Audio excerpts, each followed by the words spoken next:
Hello student, आज मैं आपके लिए इंग्लिश में साउंड ऑफ ईडी लेके आई हूँ। तो हम इसको करेंगे। देखो, पहले मैंने लिख लिया इसको इस तरीके से। अब इसको जोड़कर हम वर्ड लिखेंगे और पढ़ेंगे।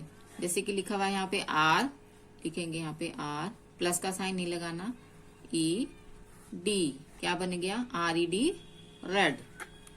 W E D, wed. F E D, fade.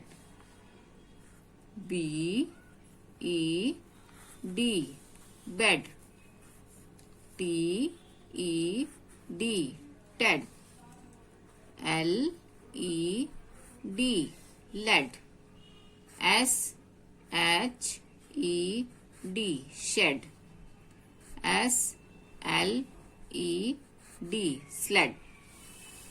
ठीक है बच्चे, एक बार हम और रिवाइज करेंगे। लिख के R E D, red. W E D, bed. F E D, fed. B E D, bed.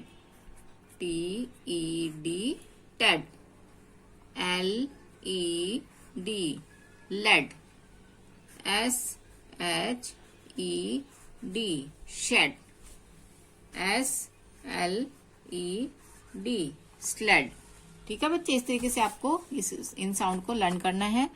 और मेरा वीडियो अगर आपको अच्छा लगा हो, वर्ड समझ में आए हो, तो लाइक शेयर सब्सक्राइब जरूर करें। और कमेंट बॉक्स में कमेंट भी जरूर दें।